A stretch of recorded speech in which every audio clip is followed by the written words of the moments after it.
Well, would you look at that? Oh my God, Brad, is that you? It's me, Do my eyes live on the deceive me? internet. Oh my gosh. I mean, I don't know. Do they? Hopefully not. No, We've done it's this a you. few times now. You should recognize me. A couple of times. I couldn't believe when you told me we've been doing this for 6 months. I could not believe that last week. It was amazing. This week we have excellent news actually on that front. It Tell only took us like 6.5 months to get to 50 subscribers. We've made it. We're famous now. We are famous. Our YouTube gold or platinum button is being shipped, and we're going to cut it in half. Sure. You'll get half, and I'll get half, and that'll be it. Sure. Got to make it like a crazy zigzag cut or something, so it fits together. Exactly. That's how you'll know when we come together and we Wonder Twins power it. We put it together, and then that's how the magical powers come out that way. So exactly. Brad, it's lovely to see you tonight, as always. Highlight of my week being able to talk with you about just about anything. And tonight, we're digging into something a little meaty. I'm kind of excited about this. We've been sort of tangentially talking about this subject for a while. And I'm excited to dig into it with you. So how are you? I am good. And Hannah, cheers. Cheersy boos to Hannah.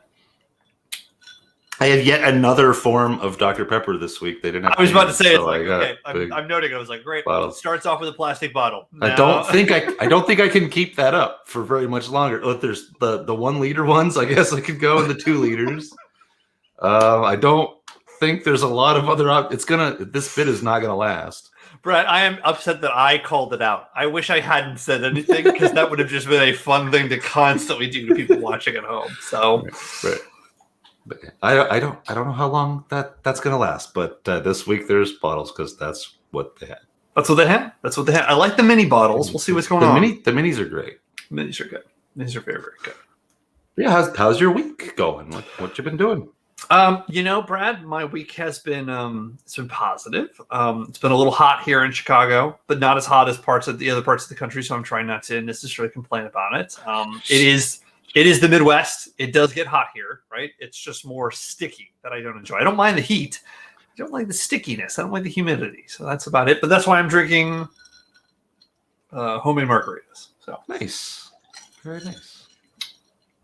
And by homemade, I mean out of a bottle that I bought at the liquor store, I guess. So I mean, whatever. I put ice in the glass. I made it. Nobody made it. I made it. That's good. That's homemade. That's homemade to me. No, it's been a good week, man. As we were sort of talking about before, I'm, getting to know my AI overlords and understanding what they do understand and what they don't understand. So that's a lot of what my life is these days. Fun.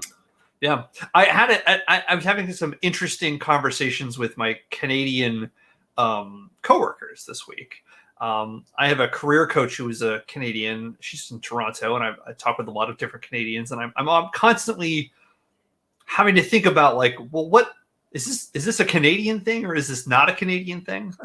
Right. Is this because they're Canadian or because tech is like a really weird sector and people are weird? Exactly. And I've worked in enough tech companies to understand this is just a tech thing. People were just acting this way because these people were just in tech and that's how they act and that's how they feel.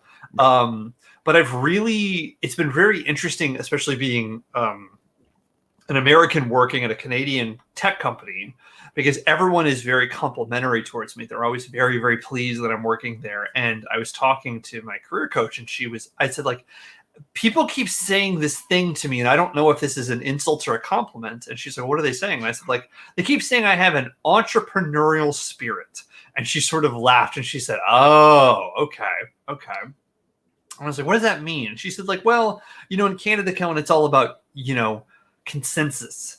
There's a lot of bureaucracy. It's a lot of we got to talk to everyone and make sure everyone's feeling the same way. So it slows things down. So Americans naturally want to move things forward. And so they have an entrepreneurial spirit. Cause I'm I am the least entrepreneurial person I know. But compared to Canadians, I'm Jeff Bezos. So there you go. It's a little interesting that way. Well, I'm glad that seems to be working out so far, at least. That all sounds good. I'm enjoying it. It's good to get in with the AI overlords while you can. All I know is they think I have very pretty eyes. They constantly want me to come up to the webcam and blink. So, I don't know what else they Sure. might be doing with my irises, so I hope they Can't enjoy see it. any problem with that. No. I'm sure we'll be Yeah, fine. just stare deeply into the webcam, and then Mhm. if you could just put your palm near the webcam for Yeah, it's a lot moment, of this, like a lot that of would like be doing great. this, a lot of like, hey, Sure. can you turn and then quarter turn and then Sure. quarter turn? I don't know why they would be doing that. Right. I mean, I send them like a weekly blood sample. Please say these 40 phonetic phrases. It's for work. It's for work. It's Trust for work. me. They're paying me good money for this, right? Then it's fine. And I'm sure there's nothing sketchy in your contract at all. It's great. It's fine. I mean, it was over 200 pages, so I couldn't read all of it. So I'm sure there's Mm. some things that don't make any sense.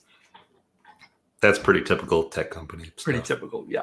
You send an NDA, you're like, I know I'm not supposed to talk about certain stuff, but I'm not going to read all the stuff I'm not supposed to talk about. So, well, Brad, do we want to dive into what we're talking about tonight?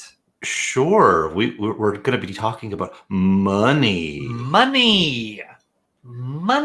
That's a pretty big idea, money. I think it's stupid. Money. It is kind of stupid. Let's just start off where we both agree that money is stupid, right? Right. Money is very stupid. It's a stupid idea. It's a bad system, generally. That's saying something because, Brad, you don't work for money anymore. I don't. I play with money to make more money out of itself. That's how stupid money is. Yeah. That's dumb. It's dumb that I can do that. It makes no sense. That's the reality, right? And that's what we're going to kind of deal with it tonight. This idea of money is sort of a plaything, and it's also kind of like ethereal. It doesn't really exist. Like you're sort of playing with money that's not real. But when I think about getting paid, I get paid in real money, even though it's just as ethereal as your money. It's just I'm working for the money versus you're creating the money. So it'll be interesting to sort of dig into this and see where the future of money is going. The future. So, Brad, why do we think we have money? What's money about? What's the point of money? We're thinking about this. The origin of money. Why do we have some sort of money, a paper form or a coin form or a Historically, I would say that money exists because it's really just a giant time sink and a pain in the ass to go to the gas station and exchange sex for gas at the gas station. That's why money exists. The lines would be really dumb. The bonobos would have money if they had to stand in line to pay for things, I think. They would.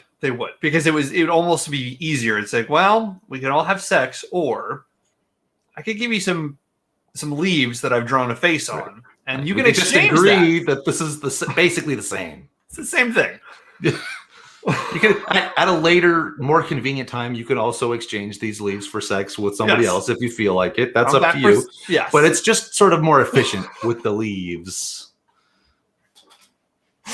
I love that so much. I think that's basically it, right? Like the whole idea of money sort of stems from the barter system being an inefficient way to transfer things over long distances with large groups of people, right? Yeah, like barter system makes sense if you have small linked communities, right? If I know 70 people in my town and I know the couple of cobblers and the bakers and the dressmakers and the candlestick makers and the prostitutes and the actors and the bureaucrats and all that, I can say, great, I made a hat and I know this hat has the same value as 2 loaves of bread or 1 night with Brad. And I have to say to myself, what do I want more? Do I want a night with Brad or those loaves of bread?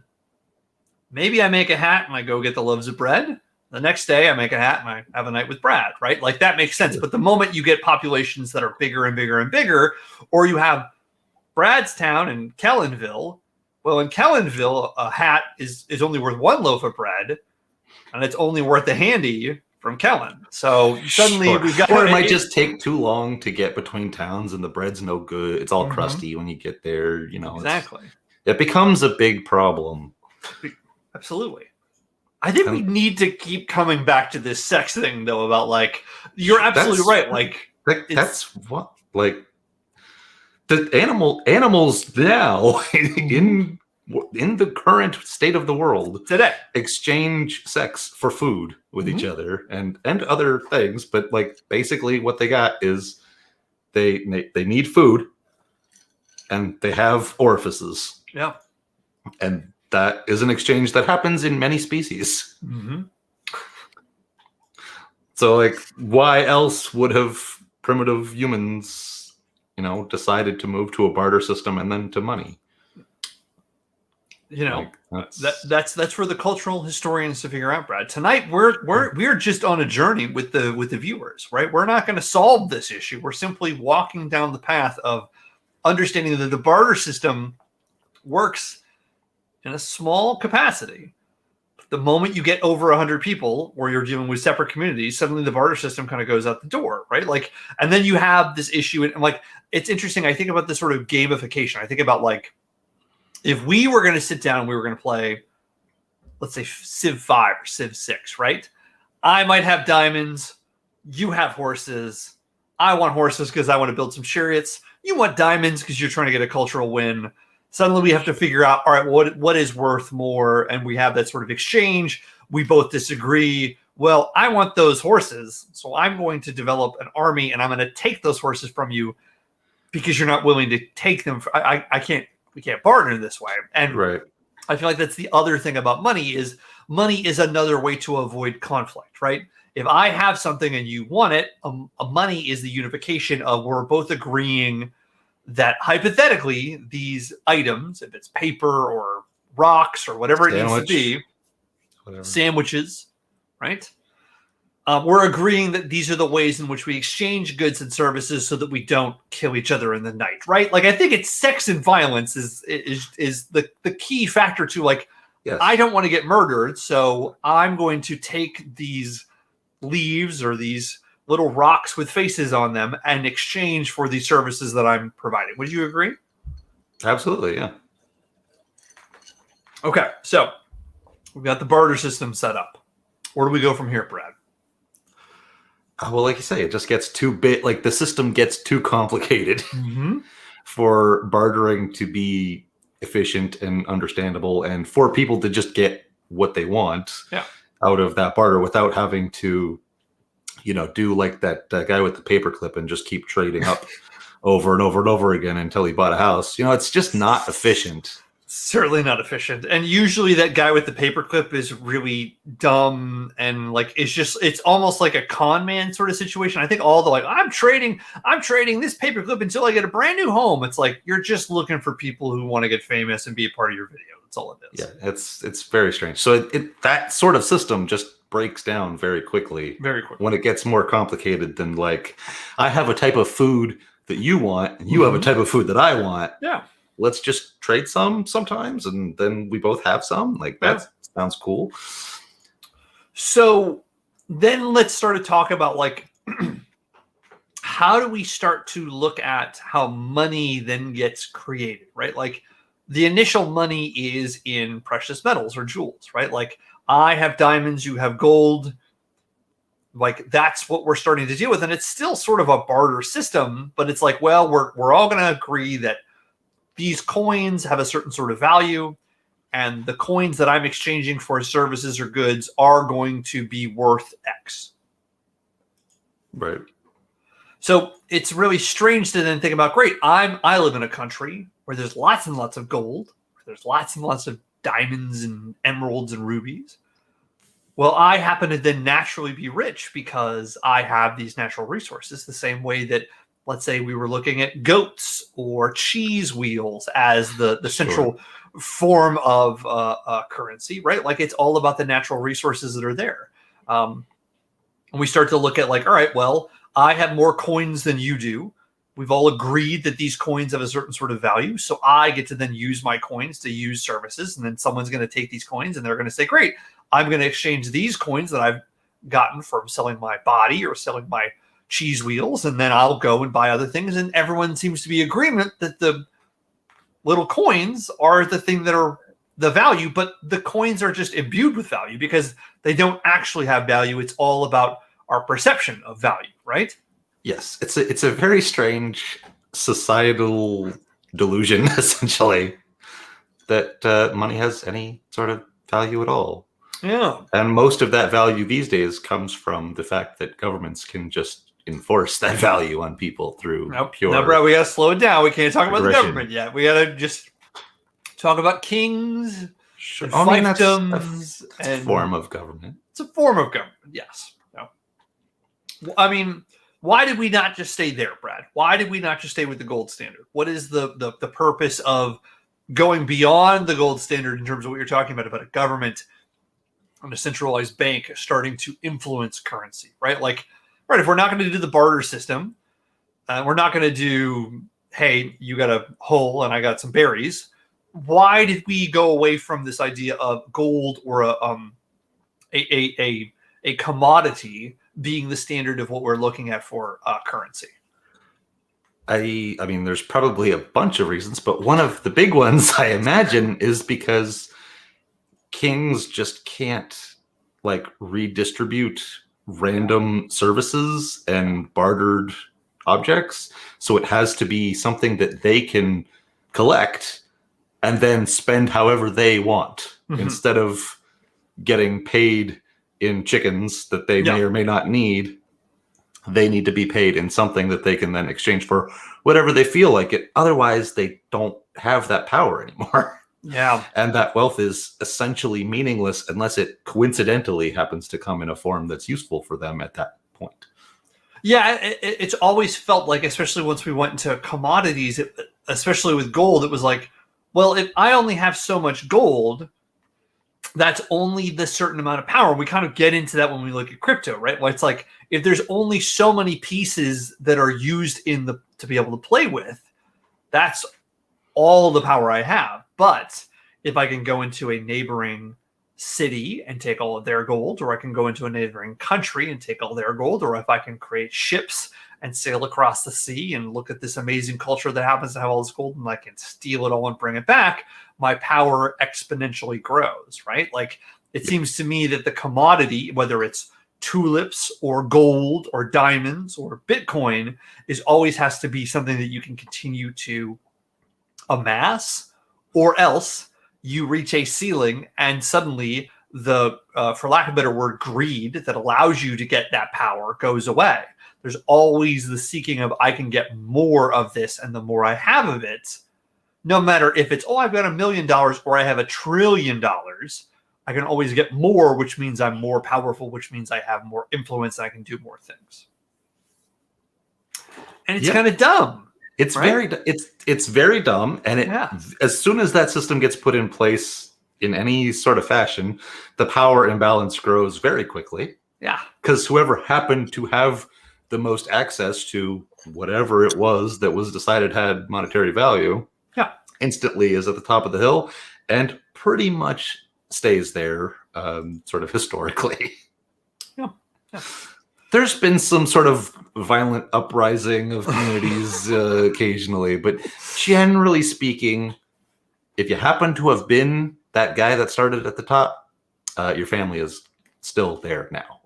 Yes. I believe there were some French people in the couple centuries ago, the Louis, they seemed to, their heads they lost their heads for a little while because people said, hey, your hallway of mirrors is no longer as fashionable as we once thought it would be. And let's redistribute this wealth. It's interesting to me, though, because I think this idea of currency propels, whether it's a king or a queen or whether it's a country or a culture, to want to put themselves in a place of centralization, right? Like that's the interesting thing about currency is currency.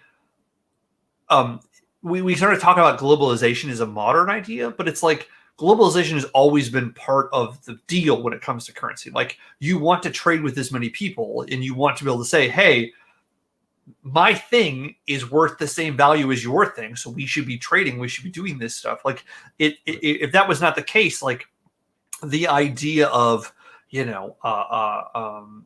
culture in terms of food and poetry and music coming from places like the Middle East and Sub-Saharan Asia, coming from China, coming from Japan, going into Europe. Like none of that ever happens if there's not currency that allows someone to say, hey, this spice is in fact worth more money than anything we can actually do. We need to make sure we can continue bringing salt and saffron back from these far, far places, and we'll pay exponential dollars. The same way that, for centuries, not centuries, but for a short amount of time, like tulips were worth more than gold or anything else like that, right? Like we've seen these sort of ideas of an object being worth more than the currency itself, and everyone sort of globs onto it. And for a while it was tulips, and now it's sneakers and Funko Pop, right? Like it's whatever is the thing that suddenly everyone's obsessed with and everyone wants. It was Beanie Babies in the 90s, and in 10 years it's going to be whatever it's going to be, Bottle caps. By then, it's got to be nuclear winter by then, right? Yeah, so Pogs are going to come back. That's what it's going to be. It's going to be a bunch of Pogs. Could be Pogs. Could be Pogs. Yeah. I mean, you can store them. You can hoard them. It fits all basically the requirements of a currency. It's sort of awkward to think of Pogs as a currency, but I mean, technically, could, I guess. But I guess Pogs makes more sense than tulips. And I'm going to go back to tulips so often because I love tulips. And I love this idea of, like, for a while, the Dutch were the most powerful people in the world because the tulip exchange was more important than any other exchange in the history of humankind, because people were so obsessed with tulips. And the Dutch were able to create, trade lines throughout all of Africa going into parts of Asia, because people wanted tulips so much. And then one day everyone said, I don't know, man, it's just a flower. I don't know if I really want to pay thousands of gold for this anymore. And suddenly it was done, right? Like, it's just amazing to see. It's like, we're not trading tulips anymore. The same way in 10 years, we're not going to trade Funko Pops or sneakers or Tamagotchi or Pogs, like, or Beanie Babies, for example. It's like, there are these moments where suddenly we're putting so much weight on a commodity, because there's a desire to have it and everyone wants to have it. And how silly we are as people to think about, like, why did we want this so much? But we're willing to pay, we're willing to completely commit, and yet it's just an object. But it's the same thing with the same thing is starting to happen even with diamonds, which has been very quote unquote valuable for quite a long time, and is not super quickly, but like it's shifting towards not a lot of people caring all that much. No. Which is not going to be that long before like you could literally just print a high quality diamond at home with your 3D printer. And ultimately that's good for the environment too. Like, I mean, I'm never going to argue for diamonds. Like, they're terrible. They're terrible. Absolutely terrible. It's good that people are stopping from all of the caring about diamonds, because it's pointless. It's pointless, and it's bad for the environment. It's bad for people. So many thousands of people die in diamond mines every single year. We should just say, hey, it's terrible. Diamonds and it makes like 7 people rich. Yeah. Like it's almost no one is making any real money from diamonds. Yeah. Because they pretend that they're rare. It's very strange. And it's really just it's like a dinosaur bone. It makes no sense. Makes no sense. But it's that kind of, tulips are a lot more fragile and sort of time sensitive than diamonds. But like, it's definitely a trend that is probably going to be happening with more and more things, as a lot of those category of things just sort of become either pointless or ubiquitous. Like, one way or the other, people will either just have as many of them as they want easily, or won't care.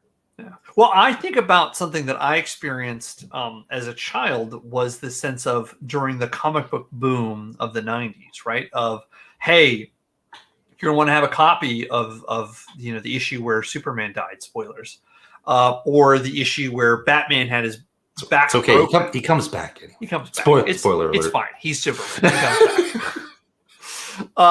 But I think about those in terms of how many issues were printed, because people thought, like, oh, this is going to put my kid through college, right? And now you can go to any comic book store, any flea market, and you're going to find boxes and boxes of those issues because they in fact had no value. Versus, and we've talked about this a little bit, those early issues in the 1940s and 30s and 40s of Superman and Action Comics, Detective Comics, or the first appearance of, you know, this weird kid named Peter Parker from New York who happened to be bit by a spider. Like, there are certain Heard of him? comic book issues, because people weren't looking at it like a commodity. It was just a superficial, fun thing. There were certain versions of those that had lasted the years and years and years, and then people want it so much and it's been well preserved that suddenly that is worth more than, you know, a million different productions of the death of Superman that you could buy at the Safeway or at the Kroger or wherever grocery store you were going to. So it feels very much like the tulips to me. That sort of sense of like, because people push the envelope in terms of arbitrarily saying this is valuable, instantly it became pointless and meaningless. Like, it sort of broke the facade, like the Right. Of what we consider to be valuable. I don't know, Brad. What are you doing all this for? This skipping ahead slightly, probably, but what about Okay. limited runs of like NFT based comics? Like, you have like the only copy of this or one of the only 50 that exist. Okay. I mean, I guess in some ways you can say the same thing with fashion, right? I think an NFT comic book is the same thing as Kanye's shoes or something like that, right? Like, the problem is still not the scarcity of it. It's, do we see it as valuable, right? Right. Sure, in the 1980s, Alan Moore could have written a limited series, and let's say DC or Marvel, whoever printed it, only printed 100 copies, right? And you could say, because there's only 100 copies, this thing is valuable. But the issue is going to then be, is Alan Moore, the author, or whoever is illustrating it, or whoever produced it, still in fashion, right? The NFT sort of still has the same sort of issue. Sure, there's a limited run of it, but if it's not fashionable, if nobody wants it, it doesn't matter if there's only 100 or if there's not. There are plenty of self-published books or self-published albums that only have a limited run, but because nobody knows who they are, it's not valuable until it becomes a valuable thing because certain people describe it and say, oh, this is valuable, right? Like, I think about the art world in a certain way that way, right? Like, you can look at somebody like, and it's, you know, it's sort of cliche to sort of talk about him this way, but you can look at Van Gogh, right? Van Gogh is a painter who, throughout his entire career, nobody likes him, nobody appreciates him. He's a laughingstock for most of the art community. He is a depressed, angry man who paints in an extremely unfashionable way that no one else does, and nobody understands it. And years and years and years after his life, more and more people see these paintings because people hold on to them because they're paintings. They want to have them. It's still aesthetically interesting. Sure. But the longer it goes, the more valuable his work becomes. And eventually he becomes priceless, right? His work becomes something that needs to be preserved in a museum. That it's not something that can be traded. It needs to be something that is seen as having so much value that there is not a price that can be paid to own these objects.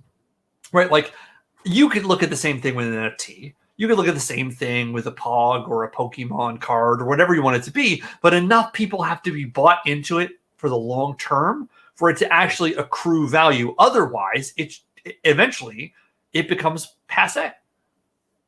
Fair. Yeah. I think about the same. I think about cars that way. I think about cars where it's like, you know, I'm not a car person. I don't know if you're a car person, Brad. Not you know. really. Not really. But there are people in the world who are going to look at a certain car and they're going to say, that's the most gorgeous piece of art that a man or a woman's ever created, right? They're going to look at a certain car and they're going to say, oh my gosh, this is wonderful. And maybe for 50 years, that car is worth something. But a car is constantly losing its value, right? Like, you can only keep a car up for so long. It's not going to be an object that can constantly be preserved. The car will eventually stop working. Right. And though someone might say, oh, this is, I'm making a nerdy reference. This is the, Batman 66, Batmobile. Oh my gosh, this is worth millions and millions of dollars. Eventually, that car is just a bunch of steel and plastic and leather that no longer has the same sort of value. Though it once did have value, it no longer has value because the people who thought it had value have died, or the people who had thought it had value have changed their opinion and they've moved on and found something else in value. So how do we determine what is actually valuable, Brad? Like, is it just what's sort of the flash in the pan, or is it lifetime value versus short-term value? Yes. Well, once again, probably both, unfortunately, which is part of why it doesn't make a lot of sense in a lot of ways. Like, sort of the overall structure of the system is just weird because it has no foundation, essentially. Zero. It's all made up. And at some point, anyone that had enough power or influence could just decide, I'm not dealing with that anymore. I have enough people with guns and enough tanks to enforce the fact that I am no longer dealing with money. Yeah. Could do that. Yeah. And I mean, in small pockets of the world, they do that. So let's start talking about that, Brad. Like, what do we think about when people in charge of countries no longer want to deal with the previous system of how we determined value or wealth or money, right? We've seen in the last 100 years, the United States shift from being a gold standard to being controlled by a federal banking system that then sets a value for $1. And as America is number one, go USA, number one in military spending, in currency stability. Yes, for the reason that I stated previously. Yes, exactly.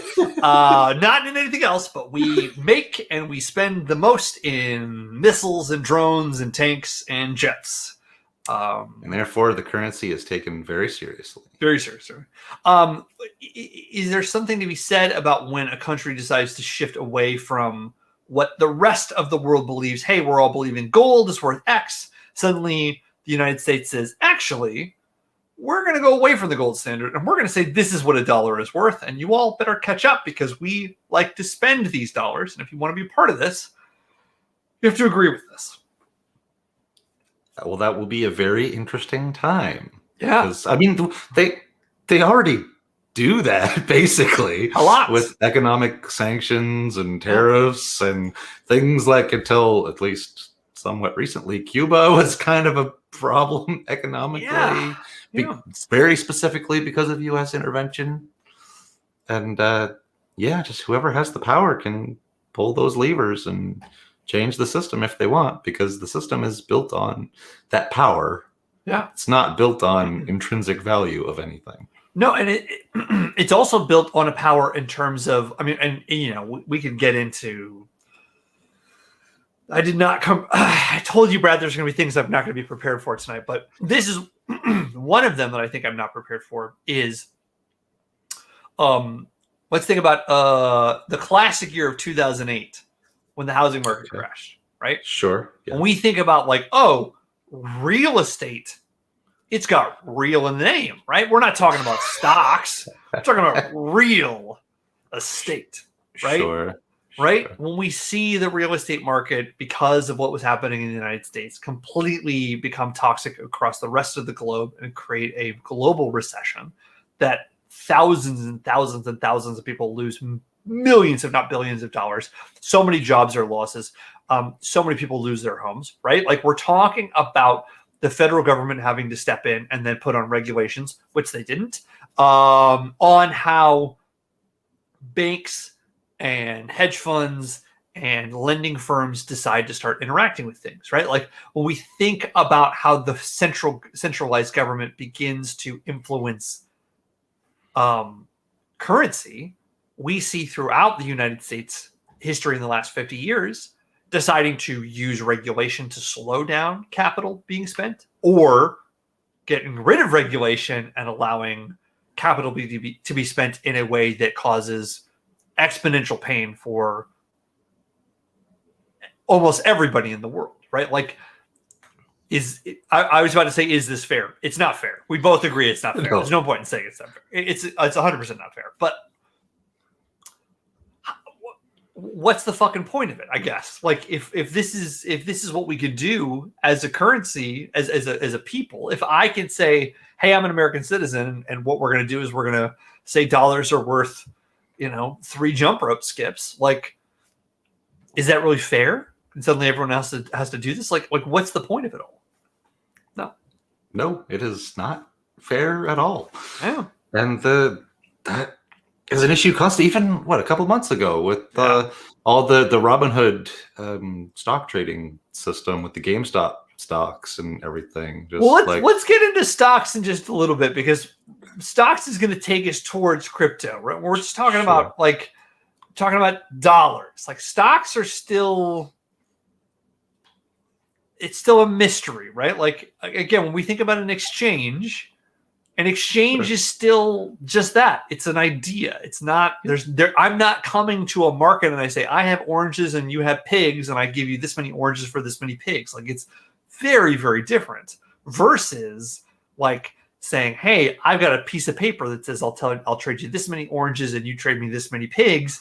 And then I just have this piece of paper and I sell this piece of paper to somebody else and they give me something else, right? Like, the stock exchange is so cerebral. It's hard to sort of imagine it actually is actually connected to currency, but it's the same way of having a ledger. It's the same. It's the same thing. Really. Like, there's not so much sort of physical proof. There's not a lot. I mean, you can get like paper bonds and things, but generally, we're talking about money, like cash. There's, at least for now, a lot more sort of physical tactileness to it. So it feels real, even though the pieces of paper don't actually mean anything. But to anyone that doesn't agree with the system anyway, but it's at least a real thing. So it feels like you're doing a real thing. Yeah. Whereas when you're doing other weird banking things like stock trading, it tends to be a lot more sort of ephemeral feeling, because you're not getting that physical exchange, even though really it's the same thing. But I was going to say, Brad, when's the last time you spent money with cash, right? Like, nobody today spends cash, right? No clue. Like, I mean, that's the reason. Months and months and months. I have no idea. Exactly. I don't even think I have any Canadian cash. I have some American cash from the last time I was in the States, which, given the state of the world, it's been a while. It's been a while. Hold on to those American dollars. Those greenbacks are going to be worth something someday when you eventually come back down. Sure. But I feel that exact same way. It's like, look, the dollars I have, if I had $5, right, as a kid, and I could go to the store and I could say, I'm going to buy this Ninja Turtle for $5. I would give them my $5 bill, but I would come home and I would have my little Ninja Turtle toy, and I would say, this is worth $5. It was worth so much more, though, Brad. It was worth so much more, right? Sure. But if I have a credit card or a debit card, like, that money just disappears because it's not real, right? It's all make believe. Make believe money. I'm sure it's not accurate these days because it changes constantly. But I know, like 5 or 6 years ago, there was something like about $500 of cash for every American citizen. Like, that was it, because it's all digital transfers and I mean checks and stuff, I guess, rarely these days, but like, it's all just a notation in a banking system. Yeah. There's very, very little cash. And that notation in the banking system is all about trust, right? It's all about this idea of saying, hey, we as a bank trust you, and we believe that the money you put in is real, and we're going to give you this little piece of plastic. In some ways, it'll be a harder piece of metal or whatever you want it to be. You can use this little piece, this little rectangle, and go to stores and tap it or put the chip in or give it a swipe, and that will exchange for something else. Or if you're really good, we're going to say you're good for it, right? You're good for it, right? We're going to give you $10,000 and we know you're good for it, right? Fine. If you're not, we'll just charge you extra fees. We're going to charge you some fees, or we're going to get into this really fun thing called interest, right? Hey, Sure. we're going to give you $10,000. All you got to do is make sure you, at the end of the month, you give it all back. And then if you don't, we're just going to put a little percentage on top of that. Because that's how we as a bank, like we're a bank, right? We got to keep the lights on. We got to pay the janitor, right, Brad? Sure. You want to This make sure pile of money won't pay to store itself. Brad, that's not our money. That's your money. We're not going to take your money. We just need a little bit, right? So we're going to give you, we're going to take it on credit, right, Brad? I'm going to give you credit to know that you are a good person. So here's $10,000. You can spend it as much as you want. And at the end of every single month, just pay it all back to us. And if not, I'm just going to take 12, 15, 23% of whatever you owe us. And I'm going to take that on top in terms of that fee. And that'll be what it is, right? And if I don't think you have good credit, well, I'm going to charge you more because I don't really believe you. But I'm interested in making money off of you, but I don't believe you. Right. I know that you want the money more, so you'll agree to higher payments. Mm-hmm. No matter what I say. And this is a totally fair and equitable system that's great for 100%. everybody and It's not great. at all biased. Not at all. It makes perfect sense. Everyone should do this. Everyone should get a ton of credit card debt and then just Why do we put things said on Kellen and Brad Talk About Stuff are just the opinions of the hosts and not legal statements or financial advice of any kind. I mean, Brad, if we had to give advice on money, we will have to figure that at the end of the show. At the end of the show, we'll give some advice on what people think they should do with their money. And one of the things they should do. How big is your mattress? How much cash can you fit? How much money can you put into that mattress, right? I can remember, Brad, there was years ago, it was probably 2010. I was here in Chicago, and we used to go to this Thai restaurant that was owned by this Greek man and his Thai wife, and they made amazing Thai food. And it was called Thai Spice. It's closed down now. And Milos would come out and he would talk to us and he would say, I don't believe in money anymore. All I believe in is gold and bullets. And he said, I'm buying as much gold as I can. And I'm telling you, boys, buy as many bullets as you can, because one day a bullet's going to be worth more than $100 bill, because a bullet's going to protect you and your family from people who are going to try and steal your gold. And I'm like this mid 20-year-old who's hearing this man who's like serving us this amazing Thai food. And I'm like, what the fuck is going on? Like, what do you mean? Bullets? I mean, but I would say not wrong, but probably not far enough. Yeah. Like if you're at the point where bullets are worth that much to you, the gold is worth nothing. So save your money and get more bullets. Sell the gold, buy more bullets. Exactly. That's like if that's the point that your life is at, the gold is not worth as much as the bullets. Well, and I think his idea was the bullets are to get me through the interim. And then when we kind of come back as a society, the gold is going to be here so that I can be a king. But that's the American dream being sold to someone. And I'm going to try not to be on my soapbox. But that's like, right, Brad, this idea of like, well, I'm going to hold on to this gold because I know when society comes back together after the apocalypse, I'll have this gold and people will respect me. But it's like, that's the fallacy of the American dream. God, we're going everywhere tonight. That's nothing. And even if it is true, if someone else happened to have more bullets than you, or better armor, or more people, or whatever, it's the people. Then it doesn't matter how much gold you have. Yeah.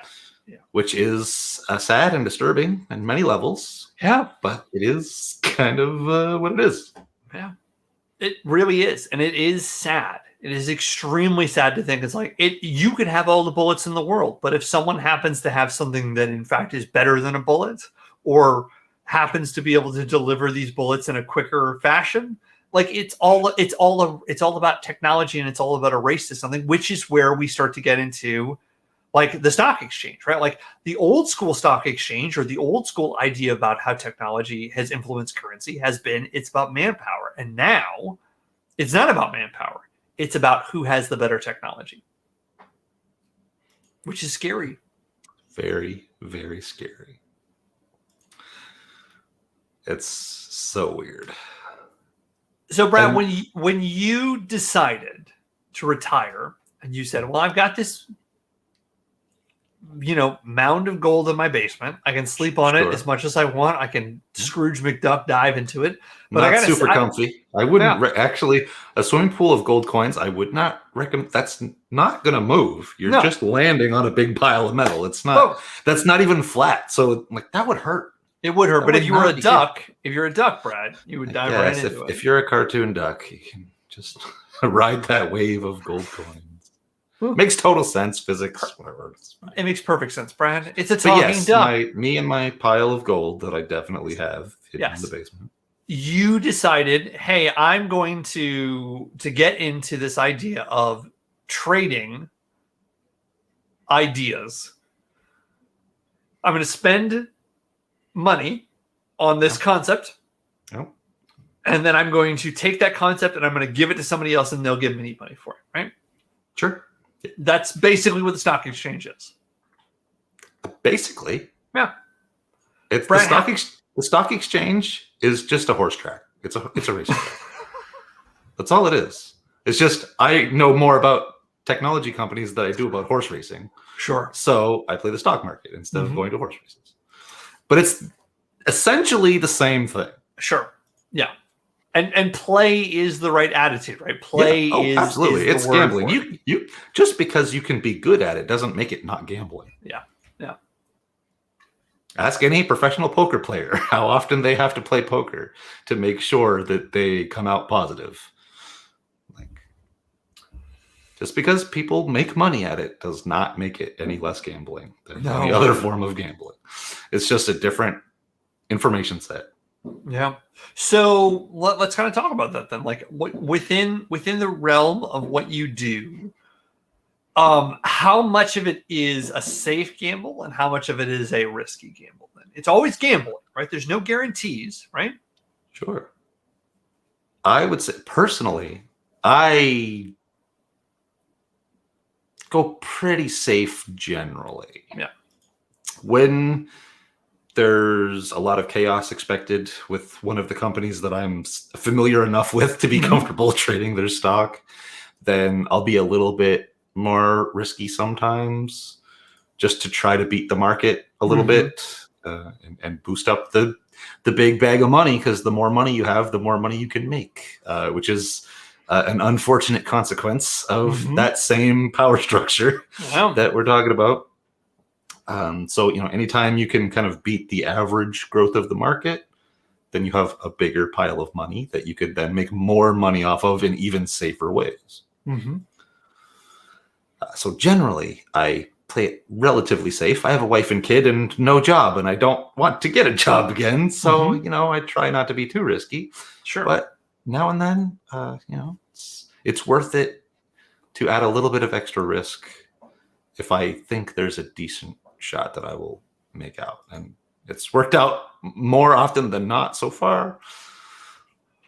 But it's also not so, like, you're not playing it so safe where you're not just putting all your money in mutual funds, right? Like, you are actively doing it. Like, that's the difference between, I think, most people who are investing in the stock market. They would say, great, I'm going into a mutual fund. Hey, I'm going to pay people to do this for me. You yourself are the one who's on the trigger saying, I want to do this now, right? Like, yeah, so partly because I do have a decent chunk of money in much safer long-term investments that I don't play with and I don't touch, and it's going to be what it's going to be, and the market goes up and down, and sometimes it's doing good and sometimes it's not, but it's not ever going to just suddenly spike up and triple, like the chunk of money that I actually play with actively. Yeah, but that's why it's not gambling, right? Because you were saying, hey, this is a long-term investment versus what you would. It's just, again, I would say it's still horse racing. It's just those long-term investments are bets placed on a more likely horse. So you're not going to make as much, but you got a much better shot at making a little bit. Sure. And even if you lose, the next time you bet on the same level of risk, you still got a pretty good chance of winning. You make enough of those bets, and then it evens out, and you make just a little bit of money. Same as professional poker, anything like that. Yeah. It's about churning through and having enough of a pile of money set aside that you can deal with the low times without totally freaking out until things even out over time on average. Where actively playing the stock market, you're playing the slot machine, or you're playing blackjack and counting cards if you're really good at it. But you still have a chance of losing. It just increases your odds of success in bursts.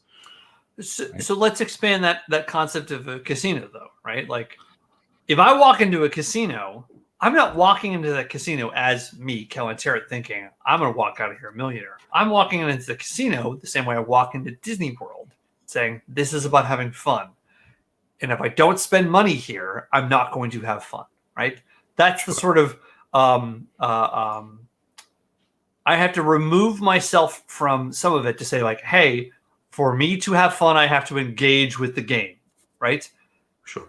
The game might reward me or the game might ignore me, but I have to engage with it, right? But I at least know when I walk into a casino, I'm walking into a system that is rigged against me, right? If we're talking about gambling in the stock market, who's winning, Brad? Like, you are a savvy day trader, but there is someone who is winning ahead of you. There is someone who is lots of people, lots and lots of people. So who are those people? Those are the people with even bigger bags of money. Those are the hedge funds that can place crazy bets because they know they just have a big pile of money waiting. And if that bet doesn't triple, well, the next one will, or the next one, or they'll just strong arm a trading company to change how they place their stock orders for a few days so that a hedge fund can recoup costs instead of those costs going to a whole bunch of individual traders. Brian, it's almost like you're talking about something in recent history there. a little bit, yeah. Like it's all the same. Like the more money you have, the more access you have to make bigger and bigger bets in that gambling system with a lower risk.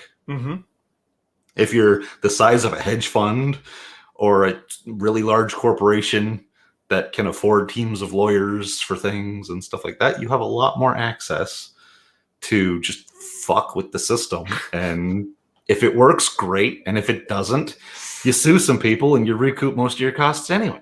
Or you start to also talk to lobbyists who are going to say, hey, we want to be able to do whatever we want with the system. We want an open market. We don't want to have regulations, especially on trading. We don't want to have fees, because if there's more fees, less and less people are interested in doing this.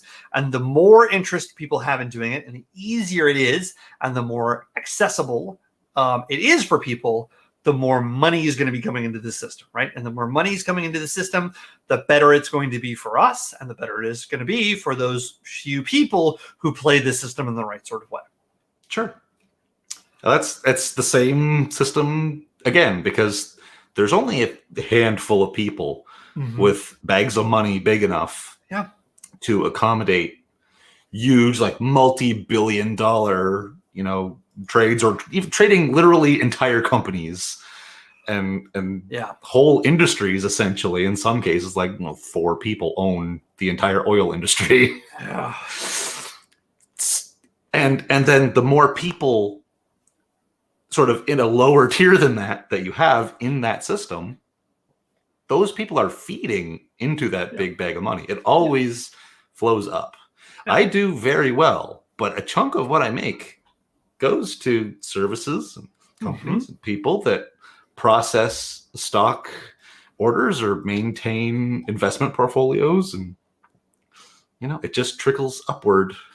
And for a while, Brad, those were real people who were doing that. And now those are being replaced by programs. It's all AI, yeah. It's all AI. I mean, for a while, that was a person who was doing that job. And now it's like, oh, well, let's take out that person and let's have a program. Let's have an AI. Let's have an algorithm actually do this.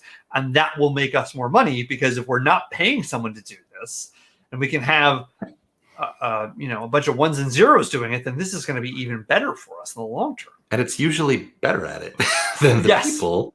Yeah. And so more people are enticed because it feels safer. And in some ways it is. You just also happen to be making money for even fewer people now because they have less layers of employees that they need to pay.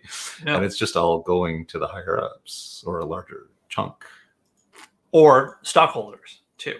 Which is kind of goes back to this idea too of saying, well, hey, if we as a company are being traded on the stock market faster and better, well, this is going to be better for us, and it's ultimately going to be better for the people who own our stock, right? Because if you are holding on to your stock and people continue to trade it and it becomes more and more of a commodity and it's more valuable, great, that stock's value is going to continue to rise and rise and rise.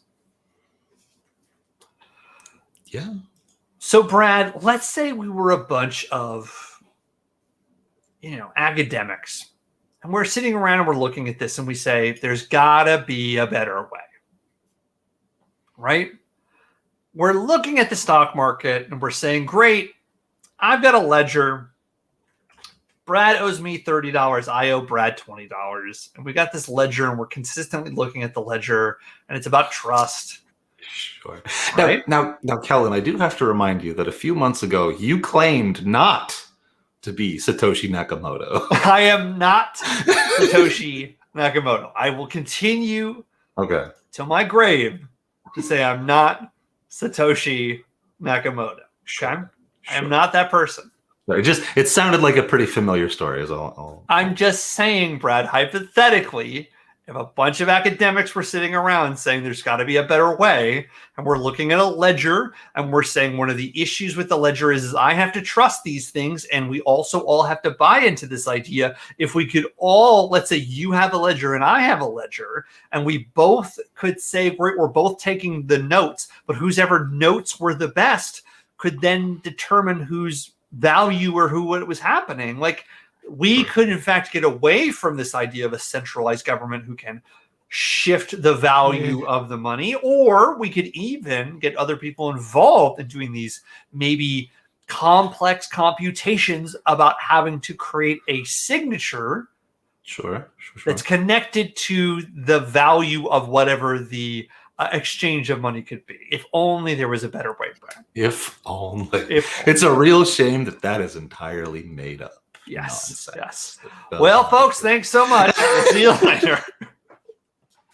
See, and I'm only partially joking here because what you're describing, of course, is cryptocurrency, and there's a whole bunch of different types, but it still has a lot of the same problems. It's got some answers. It is better in some ways, but it doesn't solve the decentralization problem nearly as well as a lot of people seem to think. In fact, I actually think it almost makes it worse, right? Because at least with a centralized bank, there is, and this is strange to say because I try to be as much of a pacifist as possible, a centralized bank is protected by a centralized army. But that's the thing about cryptocurrency is there's no protection around it beyond the investment of the people there. And when you start to think about a private military organization who's protecting that blockchain or whatever you want to sort of describe what it's going to be, suddenly we start to deal with sort of subversive secret wars of all right, well, this government is funding these people to go after. I'm going to try not to get too much of a rabbit hole, but it becomes problematic.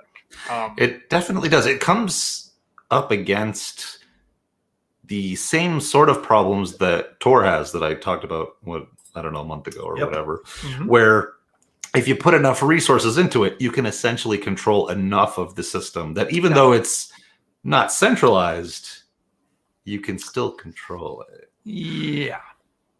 If Daddy Bezos decided that he wanted to own more than 50% of the active Bitcoin ledgers, he could just hire someone to just do that. Or, I mean, he's got enough. He could literally take, hey, I'm going to take 10% of AWS and turn that into crypto.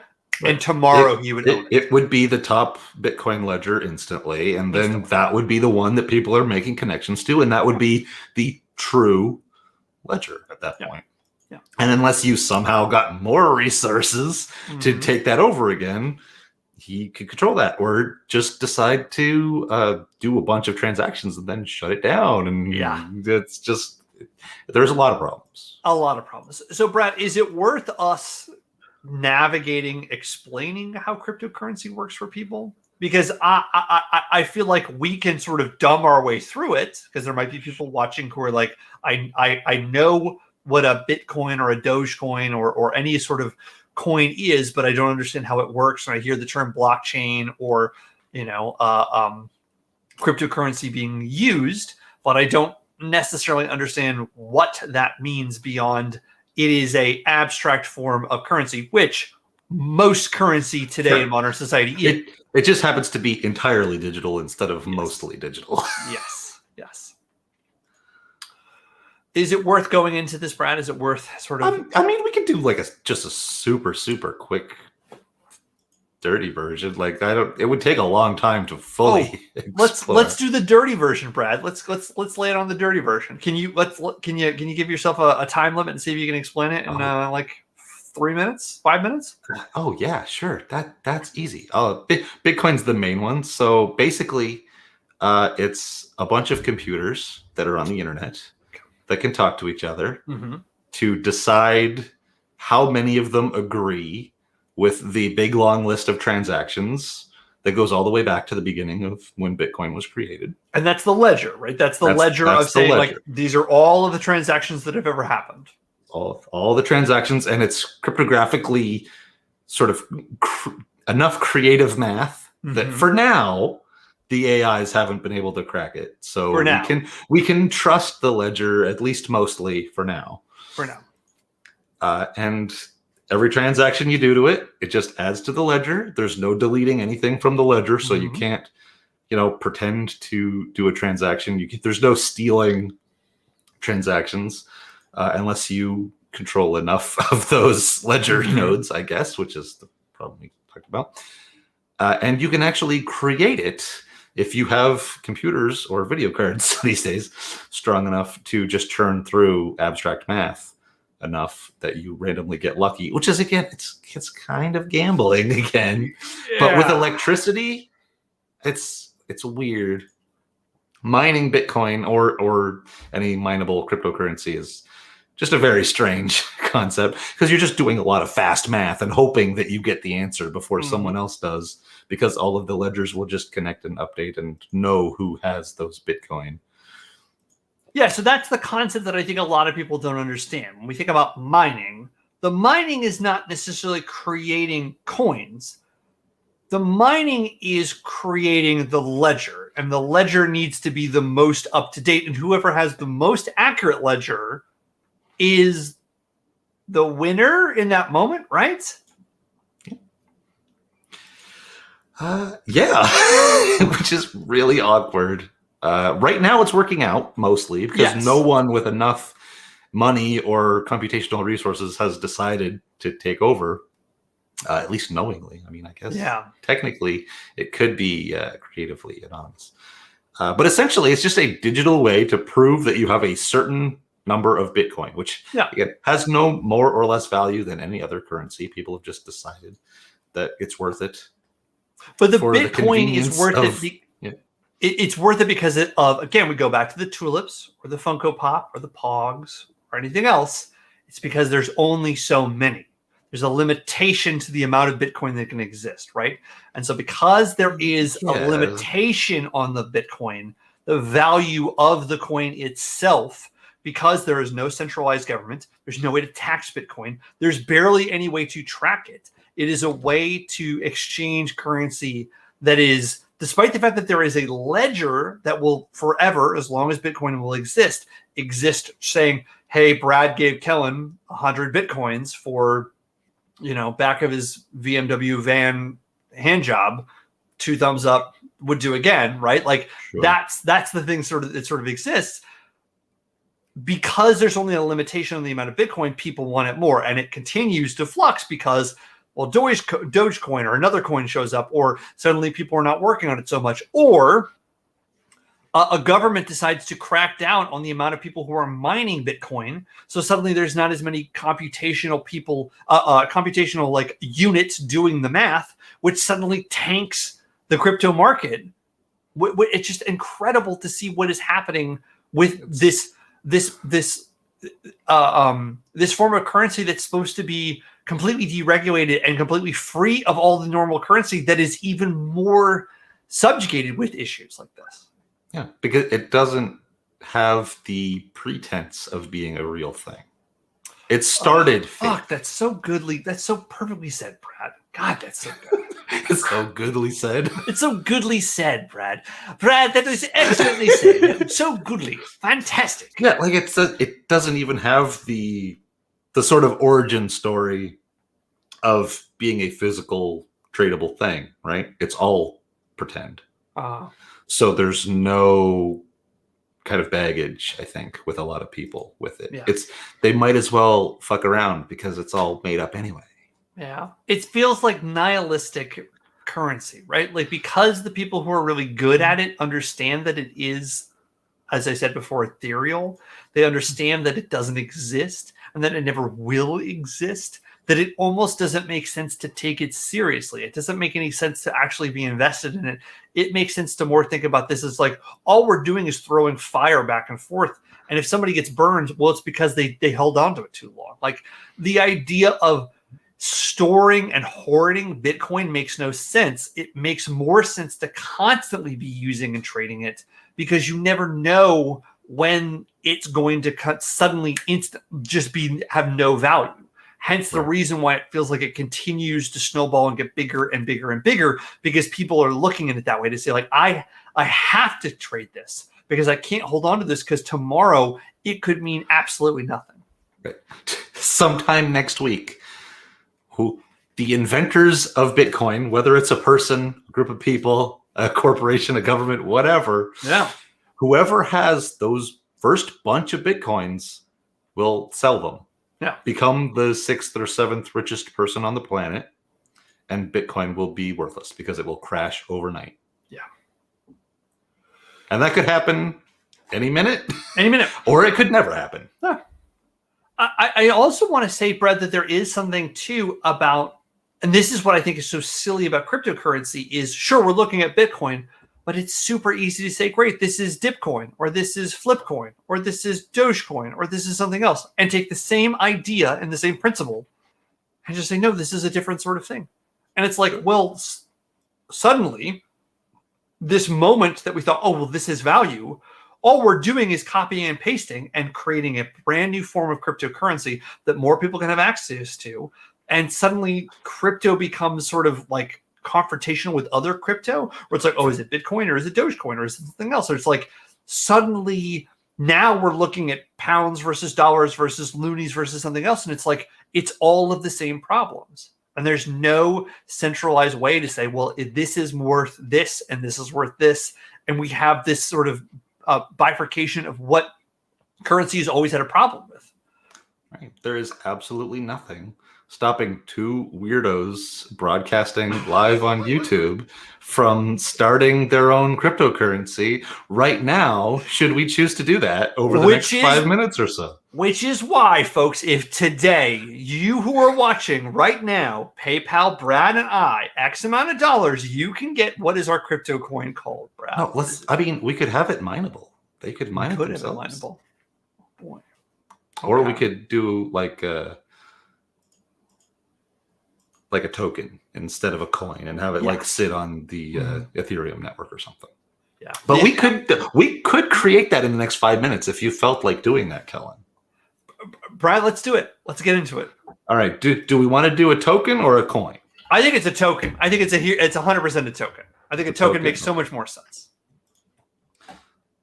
All right. This is very exciting. I am going to share my screen. I can't wait. Or share this window at least. Let's see. I love it when Brad surprises me when he's prepared this Told way. you It's I had wonderful. some links. I know. I was like, what is this weird? Okay. So this is a token generator that Okay. creates tokens that use the Ethereum network, which is just an already existing cryptocurrency that has smart contracts and a few other things that make it easy to kind of build things on top of it, a little more easy than on Bitcoin and things like that. Great. So we're just going to create a coin. What's our coin going to be called? Golly, Brad. I think it's got to be called Brad Bucks. I think these have to be called Brad Bucks. That seems very egotistical. I don't know if I'm comfortable with that, Kellen. Okay. I don't have the ego to have my own currency. Okay. All right. So,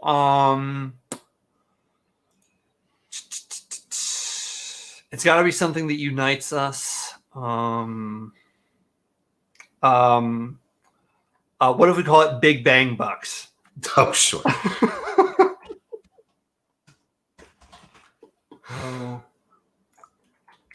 What's the symbol gonna be?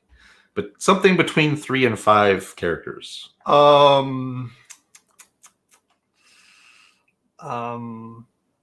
and 5 characters. I mean, we could just try bang, I'm sure. Yeah, I mean, bang. It already exists, I'm sure, but it doesn't really matter since we're not going to actually Yes. do much with this. Unless maybe it's going to be the reason why we become billionaires. Because Which who knows? It's going to take off. The initial supply of tokens, let's go with like... I love it. 10,000, sure. Yeah. Why not? Let's see. This is Just go fascinating. with the simple one. We don't need, well, let's go with the mintable. Yeah, we gotta have something mintable, not burnable. Gotta be mintable. Yeah, so we can make more if it becomes really popular. Yeah. Put it on the Ethereum network. Yeah, I agree. There we go.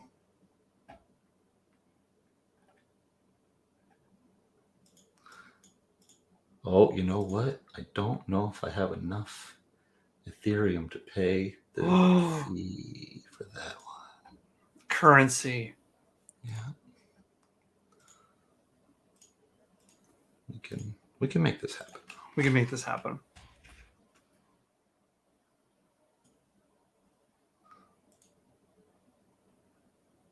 Let's just go with the standard one for now. Sure. Okay. We can always create another fancier one. Of course.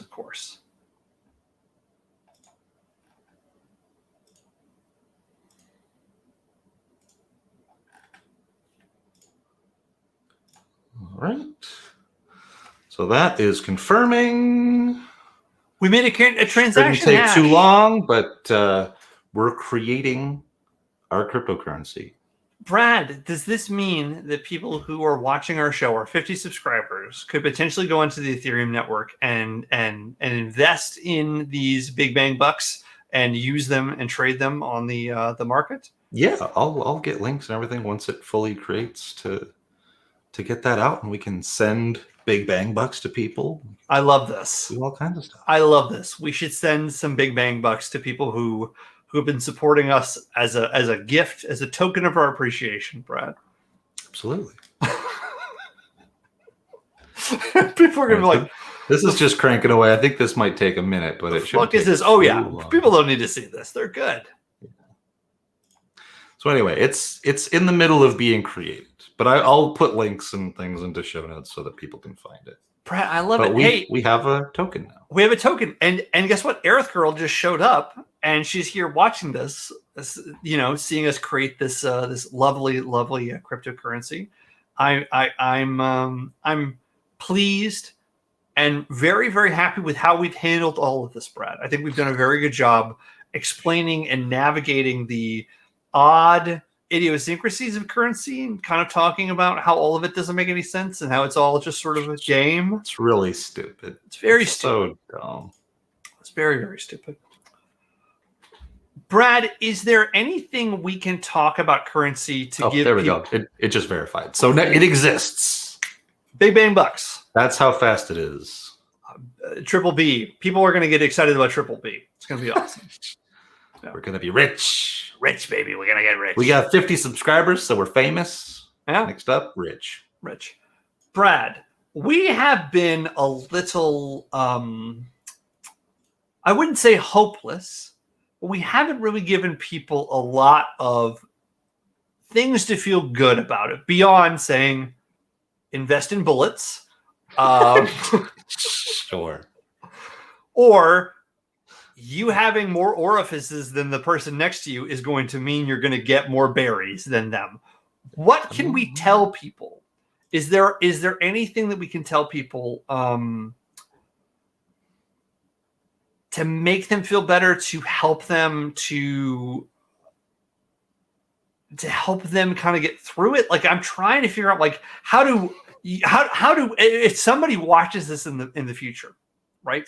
Is there a message we can tell them to say, hey, it's all going to be okay? Or is it not going to be okay? And this is just what life is. It is about dancing with fire. What can we describe? Well, Kellen, I don't know how to put this exactly. Not like a real deep historian, but as far as I am aware, historically, it's only ever gotten worse when it comes to currencies in society. Yeah. And things just kind of end up breaking down in the end. Yeah. So I think probably we're more likely heading towards Mad Max or Waterworld than towards, Star Trek or something. Yeah. But who knows? Who knows? I remember taking an anthropological course in college about the sort of the island chain looking across Southern California. And they would Kellen, you missed your chance to make me call it Buttercoin. You fucked that I right fucked up. I fucked up hard. Fucking Buttercoin. Oh, The symbol could have been butt. but Oh, we might have. I'm gonna have to get some more Ethereum and make a real coin, I think. Brad, I will PayPal or Venmo you some money so we can make Buttercoin a thing. Okay, we can make that happen. It's not expensive. I just didn't happen to have a ton of Ethereum, and I didn't happen to think about Buttercoin as a great idea, and that's why Carolyn is the best, and she should be on the show every week. She really is. Yeah. So I remember being in this course in college, and they were talking about looking at all of these islands where there was just constantly shells everywhere. And people were like, initially going, why are all these shells here? And the shells had different sort of like holes in them. And eventually people realized, oh, this was a trade route for most of the trading that was going on between the sort of the tribal people, as well as the people who were coming in and out of that area. And these were the markets that were on these islands, that people would come out to the islands and they would trade these shells. And the piles and piles and piles of shells were essentially the leftover coins and ways in which people were trading goods and services that way. And I remember thinking about that and being like, right, for decades, this area, whoever had the most shells with the most holes in it was the top dog. And then one day it was all gone, right? And that's the thing that I think about. I don't know if we'll go back to Mad Max. I don't know if we'll be that way, but eventually something else will happen. Yeah. And whoever has the most Pogs or Kanye shoes or Funko Pops or tulips or anything that we think is valuable will suddenly be in a glut of all of those things that suddenly have no value at all, and we'll move on to the next cool thing, whether that's scrunchies or slap bracelets or fanny packs or skateboards or Bart Simpson tattoos. Who the fuck knows? Clearly, it's going to be Buttercoin. Come on. Yeah, it's going to be Buttercoin. But yeah, like the system is going to break down. Yeah. It's just statistically speaking, seems pretty likely it's going to break down at some point. Whether it completely breaks down and starts something fairly fresh, sort of society-wise, or we just change to whatever new trendy thing for the exchange, who knows? Yeah. I mean, Brad, we are looking at a system that is flawed inherently, right? The reason why no one wants to fix the system is because it benefits the people who can play the system, right? The reason we haven't created better regulations is because regulations would mean that certain people couldn't get rich. There's a reason there's not, local banking in every single community. It's because a local community bank doesn't in fact make a bunch of people a lot of money. It helps that community and it sustains that community, but that's not going to be good for the 2 or 3 people who happen to usually be white men get rich, right? Yep. Well, we saw it, Brad. In conclusion, money is dumb. Money's dumb. I think that's the thesis, right? I think it's nice to have in the current system, though. I mean, I got to say, I have a very high level of privilege when it comes to saying that money is dumb. Yeah. But it's still dumb. It's very dumb. It's very, very dumb. And it's dumb that money causes so much pain. And it's dumb that I, as a presenting white man, can make more money than somebody else. It's dumb that women make less money than men. It's dumb that people of different races make more money than people of other races. It's dumb that somebody of the same skill set, just because they went to a different college, would make less money. It's so fucking dumb. All of it is so dumb. It's extremely arbitrary and made up in almost every way. Yeah. So uplifting, Brad. We're just a real cheery episode. So good. But I feel like, Brad, I mean, in terms of the episodes that we've done, this has been the most on point, the most informative. We've delivered, I feel like, for people watching this, we've delivered a lot of valuable information. We've not necessarily shit on anything. We've not been really critical of things. We've talked about things other than the concept of money. But guess what? Money deserves it. It's a dirty, dirty thing. Here's my question for you, Brad. Do you have a favorite form of money? Do you have like a thing where you're like, I really like coins, or I like certain sort of like dollars? Like, do you have like aesthetically, do you think something looks good? Aesthetics. I don't think I really think of money generally in an aesthetic way. Probably because I don't use cash ever. Yeah. I don't think about like touching money. Money is just a means to electronically pay for things. I mean, Canada has some really I pay for more money. things using putting my watch near a sensor than I have with a physical bit of money in the last, I don't know, 10 years. Karen is very upset we didn't call it Buttercoin. We have let her, by next week, Buttercoin will exist. Will exist, yes. And again, that will be something we can have an exchange on, where we can give out Buttercoin to people. I will make it a coin. And I'll make it mineable, and I'll put instructions on how to do everything. That's how we'll start the show next week. It'll be great. This whole D&D thing, we're not going to do in D&D next week. We're going to just talk about Buttercoin, and it's going to be a sales pitch to people to say, look, you could be rich if you take your computer and you put this program on, and you just at work, just leave it. And guess what? When you come back, you're going to have 5 Buttercoins, right? Now, Kellen, maybe Buttercoin is just the currency of the D&D campaign. As the DM, you can give Buttercoin to the players that have actual value in the campaign. Oh, fuck me, Brad. That is so smart. That is such a great way to motivate people to take it seriously. Fuck, that's good. Oh, that's so good, Brad. Oh, that's so good. I love it, Brad. I love it. You will maybe still have to keep track, I guess, if it's mineable, because technically someone could cheat and try to mine some and get extra coins for the campaign. But it doesn't seem like a super high risk. Probably not. But probably not. Technically speaking, yes. I love that, Brad. So there you go. By next week, Buttercoin will exist. Yeah. In some usable-ish form. Mm-hmm. It's going to be a good time. I think it's going to be great. This was a great and totally uplifting and cheery episode.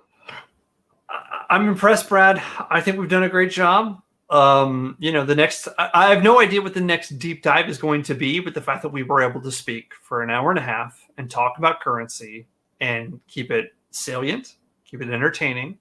And again, I'm surprised. It's just, as always, it flies by, Brad. I'm impressed. Flies by. Yeah.